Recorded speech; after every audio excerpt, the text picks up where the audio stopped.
Hello दोस्तों, कैसे हैं आप सब। मैं आपका अभिषेक सर आपकी कोचिंग द चैलेंजर पॉइंट से, आपके यूट्यूब चैनल द चैलेंजर गुरु से आपसे बात कर रहा हूं। जो है, जैसा कि आप सब जानते हैं कि लेखपाल का बैच जो है स्टार्ट कर दिया गया ऑनलाइन। जो है, आप लोग जो है देख सकते हैं, जीएस में भारतवर्ष में प्रथम महिला और प्रथम पुरुष कौन थे, इससे रिलेटेड एक वीडियो जा चुका है। इसके बाद जो है आज मैं नंबर सिस्टम लेके आया हूँ। स्पेशली लेखपाल के लिए ये बैच है। जो है, लेखपाल की क्लासेस होंगी जो है, और इसमें आज पहला चैप्टर स्टार्ट करते हैं। जो है, नंबर सिस्टम है हमारा। जो है, ठीक है, तो आइए देखते हैं नंबर सिस्टम में क्या है। जो है, और ये नंबर सिस्टम का बेसिक लेक्चर है हमारा। जो है कि संख्याओं के बारे में जानेंगे, संख्याएं क्या हैं, कैसे हैं, किस प्रकार से हैं। ठीक है, तो थोड़ा सा जो है इसका बेसिक अप्रोच समझ लेते हैं। जो नंबर्स हैं हमारे, आप जानते हैं नंबर्स जो हैं वो नंबर्स हमारे टू टाइप के होते हैं। पहला नंबर होगा आपका जो है रियल नंबर होगा। रियल नंबर है आपका वास्तविक संख्याएं, और दूसरा नंबर है आपका काल्पनिक संख्या है। ठीक है, काल्पनिक संख्या। काल्पनिक संख्या का मतलब इमेजिनरी नंबर है आपके। ठीक है, इमेजिनरी नंबर है। तो इसमें देखिए क्या हो सकता है। जो है, अब इमेजिनरी नंबर का कोई महत्व नहीं है आपके एसएससी, बैंक, रेलवे के एग्जाम में। इनसे रिलेटेड न्यूमेरिकल नहीं पूछे जाते, ना इनका कोई रोल है। अब जो रियल नंबर है हमारी, ये जो रियल नंबर है, ठीक है, ये भी हमारे टू टाइप के होते हैं। एक होता है परिमेय संख्या होता है, जिसको कि हम लोग रेशनल नंबर कहते हैं। ठीक है, रेशनल नंबर। और एक होता है अपरिमेय संख्या होता है, जिसको कि हम लोग अपरिमेय इरेशनल नंबर बोलते हैं। ठीक है, तो परिमेय संख्याएं जो है वो दो फॉर्मेट में पाई जाती हैं, एक रेशनल और एक इरेशनल। ठीक है, रेशनल से हमारे जो है वो इंटीजर निकलते हैं, जिनको कि हम लोग क्या कहते हैं, पूर्णांक कहते हैं। क्या कहते हैं, पूर्णांक कहते हैं। इंटीजर हो गए हमारे, जो है इंटीजर हो गए। ठीक है, इंटीजर के बाद जो है इंटीजर भी हमारे जो है ये टू टाइप के होंगे। जो है, एक आपका होता है नेचुरल नंबर होगा, जिसको कि हम लोग प्राकृतिक संख्या कहते हैं। अपना फॉर्मेट आप लोग बनाते जाइएगा। प्राकृतिक संख्या नेचुरल नंबर कहते हैं। और इसके बाद एक आपका इसका सेकंड पार्ट है पूर्ण संख्या का। ठीक है, पूर्ण संख्या, इसको होल नंबर बोला जाता है। जो है, इसके बाद जो है प्राकृतिक संख्याएं जो है हमारी, वो भी टू टाइप की हो जाती हैं। जो है, प्राकृतिक संख्याएं जो है, जो आपकी नेचुरल नंबर है, नेचुरल नंबर ये भी आपके टू टाइप के हो गए। एक आपका इवन हो गया और एक आपका ऑड हो गया। ठीक है, ये अभी मैं इनको क्लासीफाई कर रहा हूँ, अभी इन सब के बारे में आपको बताऊंगा। इवन को हम सम संख्या कहते हैं और ऑड को क्या कहते हैं, विषम संख्याएं कहते हैं। क्लियर है। और इसके बाद जो उधर आपका होल नंबर, जो पूर्ण संख्या है, पूर्ण संख्याएं, होल नंबर जो है, होल नंबर जो है ये, इसको भी हम क्लासीफाई कर सकते हैं तीन सेक्शन में। इंपॉर्टेंट सेक्शन है, एक इकाई यूनिट में। ठीक है, ये यूनिट है। दूसरा है आपका अभाज्य संख्या है, जिनको कि आप प्राइम नंबर भी कहते हैं, प्राइम नंबर, अभाज्य संख्या। और दूसरा है भाज्य संख्या, जिनको कि हम कंपोजिट नंबर कहते हैं। क्लियर है क्लास। तो आइए जानते हैं सारी संख्याओं के बारे में थोड़ा सा बेसिक चीज़ें। ठीक है, सब संख्याओं के बारे में एकदम ध्यान से समझते हैं। फर्स्ट ऑफ ऑल हमारा जो है, सबसे पहले हम नेचुरल नंबर के बारे में चर्चा करेंगे कि नेचुरल नंबर क्या होते हैं। तो आइए देखते हैं नेचुरल नंबर क्या है। प्राकृतिक संख्याएं। ठीक है, आप जानते हैं कि counting numbers are called the natural numbers, मतलब गिनती की सभी संख्याएं प्राकृतिक संख्याएं कहलाती हैं। गिनती में जहां से आपने काउंटिंग स्टार्ट कर दी, वहां से सारी संख्याएं जो होंगी वो आपकी प्राकृतिक संख्याएं कहलाएंगी। ठीक है, तो ये इनको अगर क्लासीफाई किया जाए तो 1 से लेकर ये इनफाइनाइट तक ये सारे नंबर जो होते हैं ये नेचुरल नंबर होते हैं। जैसे कि इसमें ज़ीरो को इंक्लूड नहीं किया जाता है। अगर आप मार्केट जाएं और मार्केट जाने के बाद आपको सामान खरीदना होता है तो आप इस तरीके से बात करते हैं, मुझे जो है 5 किलो सेब दे दो, 2 किलो आलू दे दो, ठीक है, 3 किलो आम दे दो। लेकिन आप कभी ये नहीं कहते मुझे 0 किलो आम दे दो, 0 पेंसिल दे दो, या इस तरीके की बातें नहीं करते हैं। इसलिए जो काउंटिंग है हमारी वो हमेशा 1 से ही स्टार्ट होती है। आई होप कि आपको समझ में आ गया होगा कि नेचुरल नंबर क्या है, ठीक है। उसके बाद सेकंड नंबर पे हमारा आता है होल नंबर आता है, ठीक है। होल नंबर कहते हैं इसको, जो है इसको हम होल नंबर का मतलब आपका पूर्ण संख्या है। क्या है आपका? पूर्ण संख्या है। तो पूर्ण संख्याएं क्या है? ठीक है, प्राकृतिक संख्याओं के समूह में, ठीक है, यदि आपके पास प्राकृतिक संख्याओं का समूह है और उनमें आप जो है 0 को इंक्लूड कर दीजिए तो 0 1 2 3 4 dot dot dot dot dot infinite, 0 से लेके अनंत तक की जितनी भी संख्याएं हैं सब सारी की सारी संख्याएं आपकी जो है वो जो है आपकी पूर्ण संख्याएं हैं। क्लियर है? इनको होल नंबर कहते हैं जो है। इसके बाद थोड़ा सा मैं आपके दिमाग में डाल दूं, जो है एक सवाल यहाँ से उठता है कि क्या प्राकृतिक संख्याएं पूर्ण संख्याएं होती हैं? क्या पूर्ण संख्याएं प्राकृतिक संख्याएं होती हैं? तो जो नेचुरल नंबर है उसका सिंबल कैपिटल एन से डिनोट करते हैं 1 2 3 4 dot dot dot dot infinite. यहाँ होल नंबर की अगर मैं बात करूँ तो इसको 0 1 2 3 4 dot dot dot dot infinite कर सकते हैं। अगर मैं होल नंबर की बात करूँ तो 0 के बाद 1 से लेके अनंत तक ये हमारे नेचुरल नंबर हैं। क्लियर है क्लास? तो नेचुरल नंबर है तो इसका मतलब कि जो पूर्ण संख्याएं हैं वो प्राकृतिक संख्याएं हो सकती हैं, मगर जो प्राकृतिक संख्या है वो जो है पूर्ण संख्या नहीं हो सकती, क्योंकि प्राकृतिक संख्या में हमारा जो 0 है वो इन्वॉल्व नहीं है। क्लियर है? आइए बढ़ते हैं नेक्स्ट टॉपिक की तरफ। नेक्स्ट है हमारा जो है तो प्राकृतिक संख्या हो गया, पूर्ण संख्या हो गया। इसके बाद चर्चा करते हैं हम लोग जो है परिमेय संख्याएं। आइए देखते हैं कि परिमेय संख्याएं क्या होती हैं। परिमेय संख्याएं, इनको हम जो रैशनल नंबर भी बोलते हैं। परिमेय संख्याओं को क्या बोला जाता है? Rational number. ठीक है, तो परिमेय संख्याओं के बारे में बहुत सी बातें हैं, जैसे कि जिन संख्याओं को p/q के रूप में, जिन संख्याओं को p/q के रूप में लिखा जा सके उन्हें जो है परिमेय संख्याएं कहते हैं, रैशनल नंबर।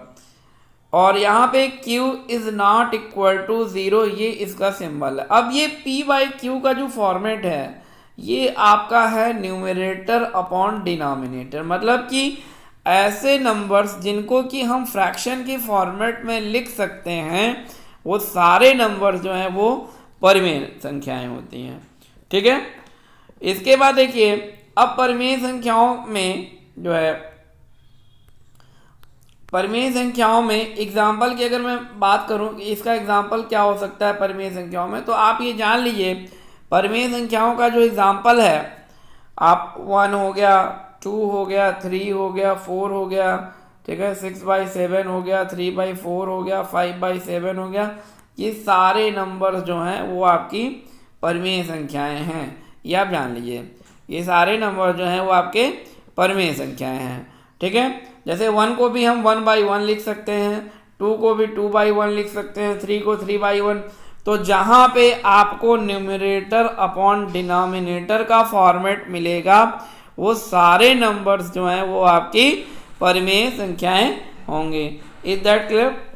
तो परिमेय संख्याओं को जो दशमलव रूपशांत टर्मिनेटिंग या आवर्त रिकरिंग होता है, आप जानते हैं कभी कभी दशमलव के बाद संख्याएं जो है वो रिपीट होना स्टार्ट होती है, इनको रिकरिंग फ्रैक्शन कहते हैं जो है। तो जो संख्याएं एक टाइम के बाद आपकी स्टॉप हो जाती हैं वो सब आपकी क्या हो जाएंगी? रिकरिंग हो जाती हैं। तो इस तरह की संख्याओं को परिमेय संख्याएं कहते हैं। और संख्याएं जो आपकी स्टॉप नहीं होती वो सब चली जाएंगी अपरिमेय है। क्लियर है? इसके बारे में विस्तृत चर्चा हम लोग करेंगे जब हम आपको फ्रैक्शन का चैप्टर पढ़ाएंगे। क्लियर है? आते हैं इसके बाद जो है अपरिमेय संख्याएं क्या है, जो है अपरिमेय संख्याएं क्या है। ठीक है, अपरिमेय संख्याएं क्या होती हैं भाई, जो है देखिए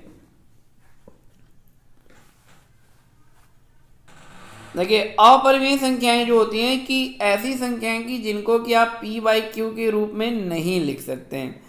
ऐसे नंबर्स जिनको कि आप p बाई क्यू के फॉर्मेट में नहीं लिख सकते, वो सब अपरिमेय संख्याएं कहलाती हैं। ठीक है, अपरिमेय संख्याएं, अब इनको हम पहचानेंगे कैसे, इनकी आइडेंटिटी क्या है जो है, तो इनकी आइडेंटिटी के लिए मैं आपके सामने जो है कुछ चीज़ें आपके दिमाग में डाल रहा हूँ। देखिए आप जो है कि मैं आपको बता दूं कि क्या है ये अपरिमेय संख्याएं, आप इनको पहचानेंगे भी कैसे, जो है जिन संख्याओं का पूर्ण रूप से वर्गमूल, पूर्ण रूप से घनमूल, पूर्ण रूप से चतुर्थ मूल इत्यादि, ठीक है, that number are not perfect square. ऐसे नंबर्स जो परफेक्ट स्क्वायर नहीं है, that are not perfect cube, perfect cube नहीं है, ठीक है, धन नहीं है, such numbers are called the irrational numbers.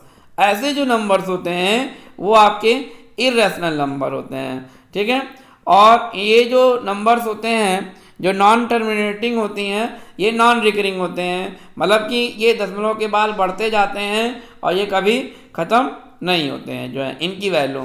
ठीक है, तो जैसे मैं आपको बता दूं कि 1 इंटू 1 का स्क्वायर अगर आप करेंगे तो 1, 2 इंटू 2 करेंगे तो 4 हो जाएगा, 3 इंटू 3 करेंगे तो 9 हो जाएगा। तो ये सारे नंबर जो हैं ये आपके पूर्ण वर्ग हैं, अतः ये सारे नंबर आपके परिमेय में चले जाएंगे। मगर अगर आपसे को दे दिया जाए √3 दे दिया जाए तो ये आपका अपरिमेय होगा, क्योंकि इसका पूर्ण वर्ग आप नहीं निकाल सकते। ठीक है, ये पूर्ण वर्ग नहीं है, इसका वर्गमूल निकालेंगे तो दशमलव के बाद ये बढ़ता जाएगा, इसकी कोई फिक्स वैल्यू नहीं है। क्लियर है? तो इसी तरीके के नंबर हैं, जैसे कि एक एग्जांपल आप समझो, जैसे मैं आपके सामने रख देता हूँ √2, √3, √4, ठीक है, और क्यूब रूट 27 है। अब अगर मुझे इन नंबर्स में पहचानना हो कि कौन सा नंबर परिमेय होगा और कौन सा नंबर अपरिमेय होगा, इन सारे चीज़ों को अगर पहचानना है हमें जो है तो कैसे पहचानेंगे। ठीक है, √2 का आप पूर्ण रूप से वर्गमूल नहीं निकाल सकते, तो ये आपका चला जाएगा अपरिमेय। ये सब कुछ एग्जामों में, जैसे टेट वोट के एग्जाम में डायरेक्ट पूछे जाते हैं। √3 है, इनकी भी वैल्यू फिक्स नहीं है, ठीक है, इनका भी आप पॉइंट में ही जाता है, इस वजह से ये सब अपरिमेय हो जाएंगे। लेकिन √4, 4 का वर्गमूल 2 हो गया तो ये आपका परिमेय हो गया, 2 को हम 2/1 लिख सकते हैं। क्यूब रूट 27, 27 का घनमूल क्या होगा, 3 हो जाएगा, तो ये भी आपका जो है परिमेय में हो जाएगा। तो आप इस तरीके से परिमेय और अपरिमेय संख्याओं को अपना पहचान सकते हैं। विद्यार्थियों, आपको आपकी सुविधा के लिए मैं आपको बताना चाहता हूं कि कम से कम 1 से लेकर 20 तक की संख्याओं का आप स्क्वायर रट लीजिए। ठीक है, 1 से लेके 20 तक की संख्याओं का टेबल रट लीजिए, और 1 से लेके 15 तक कम से कम आपको क्यूब बाय हार्ट याद होना चाहिए, क्योंकि ये सब चीज़ें आपके एग्ज़ाम में डायरेक्ट पूछी जाती हैं। आप संख्याओं को देख के डायरेक्ट भी पहचान सकते हैं। क्लियर है? आइए देखते हैं नेक्स्ट नंबर हमारा क्या है जो है। तो आपका क्लियर हो गया कि परिमेय संख्याएं क्या हैं और अपरिमेय संख्याएं क्या हैं जो है। आइए देख लेते हैं इसके बाद आपकी इवन नंबर देख लेते हैं कि इवन नंबर क्या होते हैं, सम संख्याएं क्या होती हैं जो है। इवन नंबर आपके क्या होते हैं, जो सम संख्या हैं। ठीक है, कोई भी नंबर है अगर उसके यूनिट प्लेस पे 0, 2, 4, 6, 8, ठीक है, कोई भी संख्या ले लीजिए, अगर उसके इकाई अंक पर 0, 2, 4, 6, 8 अगर नंबर है तो आप आंख मूंद कर बता सकते हैं कि वे सारे के सारे नंबर जो हैं वो पूर्ण वर्ग होंगे।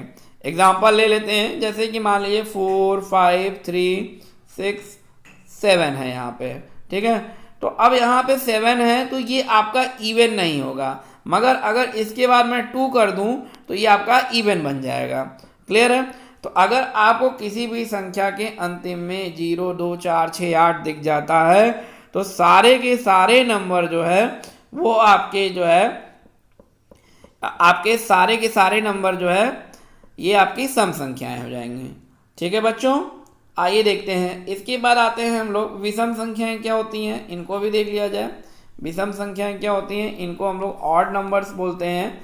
ऑड नंबर्स क्या होते हैं, 1, 3, 5, 7, 9 ये नंबर्स अगर आपको किसी भी संख्या के लास्ट में दिख जाएं या यूनिट प्लेस पे या इकाई अंक पर दिख जाएं तो सारे के सारे नंबर जो हैं वो विषम संख्याएं होती हैं। ठीक है, जैसे 131 हो गया, 225 हो गया, ये सारे के सारे नंबर्स हैं। किताबों में कहा जाता है, बहुत सी जगह पे आप देखेंगे जो संख्या 2 से विभाजित हो जाए, बात वही है कि अगर कोई संख्या 2 से विभाजित हो गई तो वह इवन हो गई और कोई संख्या 2 से विभाजित नहीं हुई तो वो ऑड हो गई। ठीक है, बात वही है।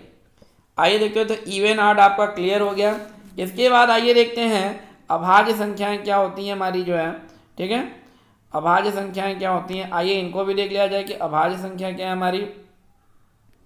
ठीक है, अभाज्य संख्या, ठीक है, आप ये जानते हैं कि अभाज्य संख्या कोई भी संख्या है, एक ये कन्फर्म है कि वो एक से और स्वयं से जरूर कटती है। कोई भी नंबर आप ले लीजिए जो है वो स्वयं से और एक से जो है ये अवश्य कटती है जो है। ठीक है, कोई भी संख्या ले लीजिए जो है, तो अगर कोई संख्या, ठीक है, जो एक से बड़ी हो जाए, ठीक है, एक से बड़ी हो जाए, एक बात मैं आपके दिमाग में और डाल दूं, 0 और 1 सबसे पहले ये जान लीजिए कि ये ना तो भाज्य में काउंट किए जाते हैं ना तो अभाज्य में। तो एक से बड़ी वे संख्याएं जो एक या अपने को छोड़कर किसी अन्य संख्या से, ठीक है, तो पूर्णतः विभाजित ना हो तो ये सारी की सारी संख्याएं अभाज्य संख्याएं कहलाती हैं। ठीक है, तो या दूसरे शब्दों में आप अभाज्य संख्या को कह सकते हैं जिस संख्या के केवल 2 ही गुणनखंड हो, पहला 1 और दूसरा स्वयं, तो वह संख्या अभाज्य संख्या कहलाएगी। जैसे 1 से बड़ी 2 को देख लेते हैं, यहाँ पे 2 1 से कटेगा, 2 से कटेगा 3, 1 से कटेगा, 3 से कटेगा 4, 4 देखिए 1 से कटेगा, 4 से कटेगा, लेकिन इसके साथ में ये 2 से भी कट जाएगा। ठीक है, तो इस तरीके से जो है, तो जिनके केवल मल्टीपल ऑफ 2 हो, ठीक है, जिनके केवल 2 गुणनखंड हो, वैसे ही नंबर्स जो हैं वो आपकी क्या कहलाती हैं, अभाज्य संख्याएं कहलाती हैं। तो अब यहाँ पे कुछ पॉइंट्स हैं मैं आपके दिमाग में डालना चाहता हूँ। अगर बात कर दे सबसे छोटी अभाज्य संख्या, सबसे स्मॉलेस्ट अभाज्य संख्या, ठीक है, सबसे स्मॉलेस्ट प्राइम नंबर जो है वो आपकी 2 है। सबसे 2 जो है, 2 एकमात्र सम अभाज्य संख्या भी है। नोट करके अपनी कॉपी पे आप लोग लिख लें। ठीक है, इसका मैं PDF भी आप लोगों को प्रोवाइड करा दूंगा जो है। 2 सबसे छोटी अभाज्य संख्या भी है आपकी जो है। ठीक है, और PDF ज्वाइन करने के लिए आप हमारे टेलीग्राम के चैनल को ज्वाइन कर सकते हैं। आप हमें व्हाट्सअप करेंगे, मैं आपको लिंक प्रोवाइड कर दूंगा। क्लियर है, तो देख लीजिए जो है, इसके साथ जो है 2 एकमात्र और 2 से बड़ी जो है अभाज्य संख्या, 2 एकमात्र सम अभाज्य संख्या है। 2 के बाद बच्चों आप ये जान लीजिए जो है, ऐसी कोई भी अभाज्य संख्या नहीं है जो कि सम हो जो है। ठीक है, इसके बाद विषम, जितनी भी अभाज्य संख्याएं हैं सब विषम में है। तो जो 3 है वो सबसे छोटी विषम अभाज्य संख्या है। 3 क्या है, सबसे छोटी विषम अभाज्य संख्या है। इसके बाद सवाल बनाने वाले को कई तरीके से सवाल बना सकते हैं। एक अंक की सबसे बड़ी अभाज्य संख्या क्या है जो है, तो एक अंक की सबसे बड़ी अभाज्य संख्या, एक अंक की सबसे बड़ी संख्या 9 है, तो 9 अभाज्य होगा नहीं क्योंकि ये 1 और 9 के अलावा 3 से कट जाएगा। 8 जो है ये 1 और 8 के अलावा 4 से भी कट जाएगा। 7 1 और 7 के अलावा अन्य किसी नंबर से ही आपका नहीं कटेगा। तो एक अंक की सबसे बड़ी अभाज्य संख्या 7 है। 2 अंक की जो है सबसे छोटी अभाज्य संख्या जो है 11 है। तो इस तरीके से इस पे न्यूमेरिकल बनाए जा सकते हैं। ये बेसिक हैं, इनको कि आप लोग जान लीजिए। क्लियर है, तो ये थी आपकी अभाज्य संख्या। इसके बाद आती हैं भाज्य संख्या, जिनको कि हम लोग कंपोजिट नंबर भी कहते हैं भाज्य संख्या को। ठीक है, ये होते हैं हमारे कंपोजिट नंबर। तो आइए देखते हैं कि भाज्य संख्या क्या होती हैं जो है।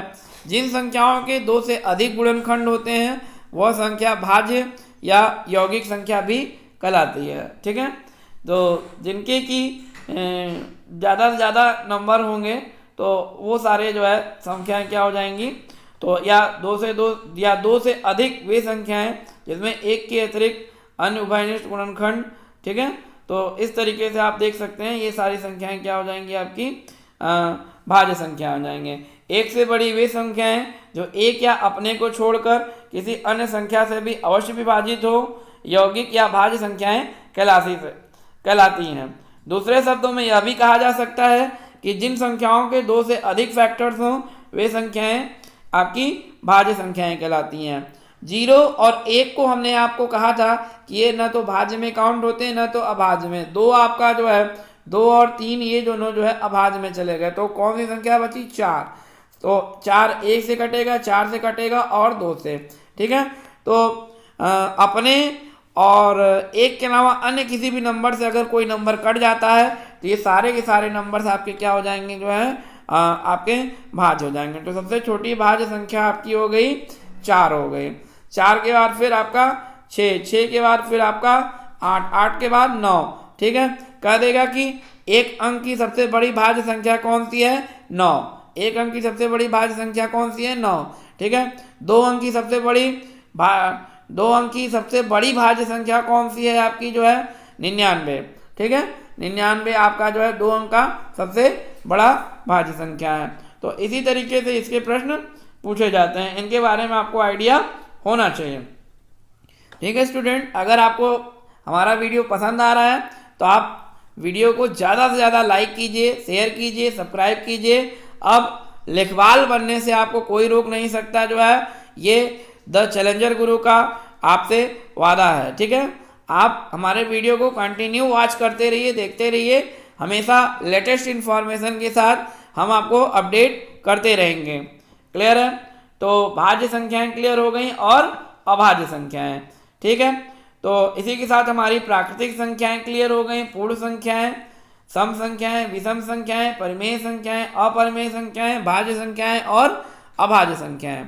ठीक है, इसके बाद जो है आइए देखते हैं नेक्स्ट हमारा क्या है, जो है इसके बाद आपकी जो है वास्तविक संख्याएं क्या है हमारी, इनको भी देख लिया जाए। रियल नंबर जिनसे कि हमारी स्टार्टिंग हुई थी, वास्तविक संख्याएं क्या है हमारी, वास्तविक संख्याएं रियल नंबर। इसमें आप जो है रैशनल नंबर और irrational number, combination of rational and irrational number is called the real number.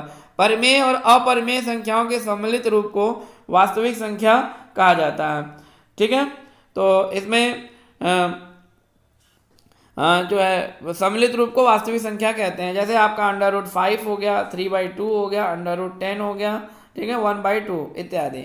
ठीक है, इसके बाद जो है इमेजिनरी नंबर कौन से होते हैं, जो है थोड़ा सा मैं आपको आइडिया दे दूं। इमेजिनरी नंबर आपके कौन से होंगे, जो है काल्पनिक संख्याएं कौन सी होंगी, जो है इमेजिनरी नंबर वे संख्याएं जो वास्तविक नहीं है, अर्थात जिसकी मात्र कल्पना की जा सकती है, वे सारी संख्याएं अवास्तविक या काल्पनिक संख्याएं कहलाती हैं। जैसे अंडर के अंदर -9, ठीक है, अंडर के अंदर -15, ये आप केवल इनको इमेजिन कर सकते हैं, इनका कोई भी सोर्स नहीं है, इनके बारे में कोई भी आइडिया नहीं है। जैसे किसी भी ऋणात्मक संख्याओं का वर्गमूल ज्ञात नहीं किया जा सकता।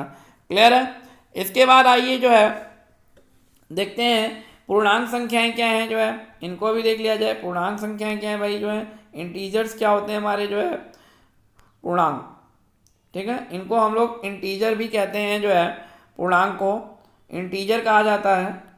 तो जब पूर्ण संख्याओं को धनात्मक और ऋणात्मक चिन्हों के साथ व्यक्त किया जाता है तो वे संख्याएं पूर्णांक संख्याएं कहलाती हैं।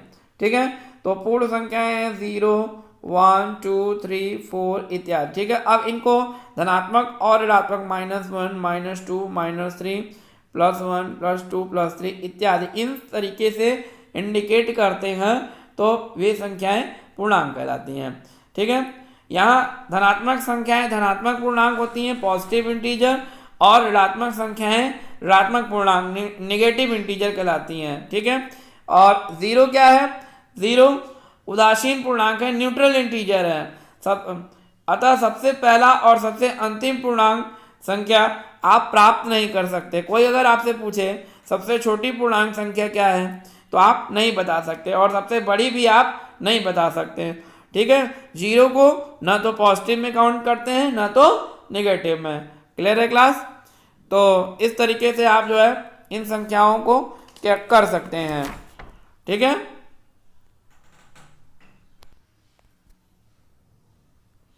आगे बढ़ते हैं आगे की ओर। ठीक है, आगे क्या दिया है जो है एक इकाई है, यूनिट है, इसके भी बारे में देख लेते हैं। इकाई क्या होता है, यूनिट क्या होता है। ठीक है, वो प्राकृतिक संख्या जिसका केवल एक गुणनखंड फैक्टर होता है उसे इकाई कहते हैं। ठीक है, जैसे एक, ठीक है, एक का केवल एक ही फैक्टर है, इसके अलावा और कोई फैक्टर नहीं होगा। क्लियर है? तो इस तरीके की संख्याएं जो है आपकी इकाई कहलाती हैं जो है। आइए कुछ स्पेशल केस को भी देख लेते हैं हम लोग जो है। स्पेशल क्या है जो है, जैसे कि जोड़ का प्रतीक अवयव। ठीक है, ये जोड़ का प्रतीक अवयव क्या है जो है, ठीक है, जोड़ का प्रतीक अवयव। ठीक है, inverse element of addition, inverse element of addition, ये क्या होता है? किसी संख्या के जोड़ का प्रतीक अवयव वह संख्या होती है जिसे उस संख्या में जोड़ने से योगफल शून्य हो जाता है। अतः किसी संख्या, जैसे मान लीजिए कि a का प्रतीक अवयव माइनस a हो जाए। ठीक है, तो किसी भी संख्या का जोड़ का प्रतीक अवयव क्या होगा जो है, जैसे कोई संख्या a है तो इसको शून्य बनाना है तो इसमें हम माइनस a जोड़ देंगे, तो a का प्रतीक a का जोड़ का प्रतीक अवयव क्या हो जाएगा, माइनस a हो जाएगा। ठीक है, शून्य हो जाएगा। चार के जोड़ का प्रतीक अवयव क्या हो जाएगा, -4, क्योंकि 4 और -4 को जब हम जोड़ेंगे तो ये हमारा क्या क्रिएट कर देगा, शून्य क्रिएट कर देगा। ठीक है, -6 का क्या हो जाएगा, +6 हो जाएगा। तो जब किन्हीं भी दो नंबर्स को जोड़ने पर अगर वो शून्य बन जाए तो वो इनवर्स एलिमेंट ऑफ एडिशन होते हैं एक दूसरे के। क्लियर है? नेक्स्ट है, आइए देखें अगला क्या है जो है, आगे है गुणा का प्रतीक अवयव क्या है, इनवर्स एलिमेंट ऑफ मल्टीप्लिकेशन। ठीक है, गुणा का, तो गुणा का प्रतीक अवयव, तो अवयव। ठीक है, तो inverse element of multiplication, inverse element of multiplication, इसके बारे में किसी संख्या के गुणा का प्रतीक अवयव वह संख्या होती है जैसे उस संख्या में गुणा करने से गुणनफल 1 प्राप्त होता है। ठीक है, तो जैसे मान लीजिए आप किसी संख्या a के गुणा का प्रतीक अवयव क्या हो जाएगा, 1/a, क्योंकि जब आप 1/a से गुणा करेंगे तो ये कैंसिल होके इनका जो प्रोडक्ट है वो 1 आपको गेन होगा। तो कोई भी नंबर है उसके गुणा का प्रतीक अवयव क्या होगा, उसका रेसिप्रोकल होगा, उसका उल्टा हो जाएगा जो है। जैसे 6 है तो 6 का हो जाएगा 1/6, इन दोनों का जब हम मल्टीप्लाई करेंगे तो हमको 1 प्राप्त हो जाएगा। ठीक है, -7 है, -7 का क्या हो जाएगा, 1/-7 हो जाएगा। ठीक है, तो अब ये कैंसिल हो जाएंगे तो इनका जो मल्टीप्लिकेशन है वो आपका हो जाएगा 1/2 है, इसका क्या हो जाएगा, 2 हो जाएगा। तो इस तरीके से आप जो है गुणा का प्रतीक अवयव देख सकते हैं। क्लियर है क्लास? इसके साथ ही मैं आपको कुछ विशेष चीज़ें संख्याओं के बारे में और भी बता दूं, जैसे कि स्थानीय मान और आपका जो है जाति मान क्या होता है जो है, जान लीजिए जो है, बहुत बच्चे जानते भी होंगे मगर आपकी सुविधा के लिए मैं आपको बता दूं स्थानीय मान और जातीय मान क्या होता है। स्थानीय मान क्या होता है, किसी भी संख्या का जो उसकी प्लेस वैल्यू को बताता है कि कौन सा अंक किस नंबर पर है। जैसे 3, 6, 7, 8 ये हमारा इकाई पोजीशन है। ठीक है, और ये हमारा दहाई है तो 10 का गुणा, इकाई है तो 1 का गुणा, 6 सैकड़ा है तो 100 का गुणा, ठीक है, 1000 है तो 1000 का गुणा। तो ये इनकी पोजीशन को बताता है। तो 3, 6, 7, 8 ये सब हमारे क्या हो गए, इकाई स्थानीय मान हो गए। और ठीक है, इसके बाद अगर मैं जातीय मान की बात करूं तो इसको हम लोग फेस वैल्यू भी बोलते हैं। जातीय मान को क्या बोला जाता है, फेस वैल्यू, जैसे कि 3, 6, 7, 8 था, तो 8 की जो फेस वैल्यू होगी वो 8 ही होगी, 7 की फेस वैल्यू 7 ही होगी, 6 की जो है प्लेस वैल्यू जो 6 ही होगी, 3 की प्लेस वैल्यू 3 ही होगी। फेस वैल्यू कभी भी किसी अंक की कभी भी नहीं बदलती, चाहे उनकी कोई भी पोजीशन हो। जैसे कि अगर इस सवाल में 3, 7, 6, 8 हो जाए, तो जो 6 की जो आपकी जो है फेस वैल्यू है वो आपकी नहीं बदलेगी, 6 की जो फेस वैल्यू है वो 6 ही रहेगी, और 7 की जो फेस वैल्यू है वो 7 ही रहेगी। मगर इनके जो स्थानीय मान है, प्लेस पोजीशन है, वो आपकी प्लेस वैल्यू जो है वो आपकी बदल जाएगी। ठीक है, तो अब देखिए यहाँ 6 का जो है वो 60 हो जाएगा, और 7 का जो है वो आपका 700 हो जाएगा। ठीक है, तो पोजीशन क्या है, पोजीशन अकॉर्डिंग टू सिचुएशन जो है वो आपकी बदलती है, और जो फेस वैल्यू है वो आपकी बदलती नहीं है। ठीक है बच्चों, आई होप कि आपको समझ में आ गया होगा। ठीक है, एक छोटा सा एग्जांपल लेते हैं आपके लिए, जो है आप इनको समझ जाएंगे जो है क्वेश्चन के माध्यम से। जैसे दी गई संख्या में 6 के स्थानीय मानों का गुणनफल क्या होगा। ठीक है, ये आपको संख्या दी गई है 4, 5, 6, 9, 6। ठीक है, तो 6 के स्थानीय मानों का गुणनफल क्या होगा। तो यहाँ पे मैंने 2 बार 6 ले लिया है, तो ये जो पहला 6 है, तो ये तो 6 ही होगा। 6 × 1 इकाई है, ये दहाई है, ये सैकड़ा है। सैकड़ा का मतलब 6 के बाद 00, इसमें आपका 100 से मल्टीप्लाई हो जाएगा, तो 6 और 600 का आप मल्टीप्लाई कर देंगे जो है, ये इनका स्थानीय मान है, तो इन दोनों का जो आंसर हो जाएगा वो 3600। क्वेश्चन किस तरीके से घुमा फिरा के पूछे जा सकते हैं ये मैं आपको बता रहा हूँ। ठीक है, और एक आध क्वेश्चन और लेते हैं। जैसे मान लेते हैं एक क्वेश्चन है, दी गई संख्या में 7 के स्थानीय मानों का अंतर कितना होगा। एक नंबर लिखता हूँ, देख लीजिए जो है इनके स्थानीय मानों का अंतर क्या होगा, 9, 4, 5, 7। ठीक है, 5, 7, 6, 9, 7, ये एग्जाम्पल मैं आपके सामने ले रहा हूँ जो है। अब इसमें 7 के स्थानीय मानों का अंतर क्या होगा, यहाँ 7, यहाँ पे 7 हो जाएगा, इकाई, दहाई, सैकड़ा, हजार।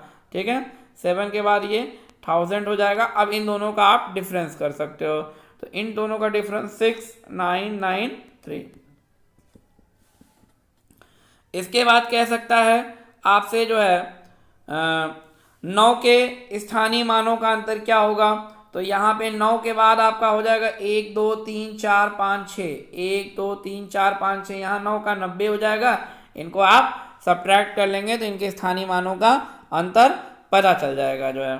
एक एग्जांपल और लेते हैं, एक क्वेश्चन मैं आपके सामने प्रस्तुत कर रहा हूँ, देखिए जो है, ध्यान दीजिए जो है 4, 5, 6, 6, 7, 8, 9, 6। ठीक है, तो अब यहाँ पे क्वेश्चन मैं ले सकता हूँ कि 8 के स्थानीय मान और जाति मान का गुणनफल क्या होगा। तो 8 का जो स्थानीय मान होगा वो 8 के बाद 00 हो जाएगा, और मैंने आपको बताया था जाति मान या फेस वैल्यू ये आपकी कभी नहीं बदलती, इसको आप चाहे जितना भी किसी भी पोजीशन पे रख सकते हैं। तो 800 का आप 8 से मल्टीप्लाई कर देंगे तो 6400। तो ये था स्थानीय मान जाति मान का कुछ बेसिक कॉन्सेप्ट था, तो मैंने आपके दिमाग में डाल दिया ताकि जिन बच्चों को ना पता हो वो जान लें, देख लें। ठीक है, तो आज के इस वीडियो में इतना काफ़ी है जो है। अगर आपको हमारा ये वीडियो पसंद आता है तो आप जम के लाइक करो, शेयर करो, सब्सक्राइब करो, कमेंट करो। ठीक है, और अगर अन्य किसी भी टॉपिक पे आपको अभी तुरंत में वीडियो चाहिए तो आप मुझे जो है कमेंट बॉक्स में कमेंट भी कर सकते हैं। जो भी प्रॉब्लम और इश्यूज़ हैं उन्हें मैं आपका सॉल्व करूँगा। प्यारे बच्चों, आप लोग ज़्यादा से ज़्यादा शेयर करिए ताकि जो है द चैलेंजर गुरु का सपना आपको लेखपाल बनाने का है वो आपका सपना पूरा हो जाए। इसी के दृष्टिकोण से मैंने जो है लेखपाल की जो है स्पेशल क्लासेस स्टार्ट की हैं। ठीक है, जिसमें मैंने जीएस की अभी इसके पहले वाले लेक्चर में भारत में प्रथम महिला प्रथम पुरुष किस तरीके से हैं जो है 1 लाइनर क्वेश्चन का मैं आपके लिए खजाना लेके आया हूँ, और इसके साथ ही इन सब का PDF भी मैं आपको प्रोवाइड कर रहा हूँ। ठीक है, तो आप लोग मेरे चैनल के साथ जुड़े रहिए, अपनी तैयारी को कंटिन्यूअस रखिए ताकि जो है आप हमारी इस सुविधा का लाभ ले सकें। ठीक है, मिलते हैं नेक्स्ट वीडियो में। जय हिंद, जय भारत।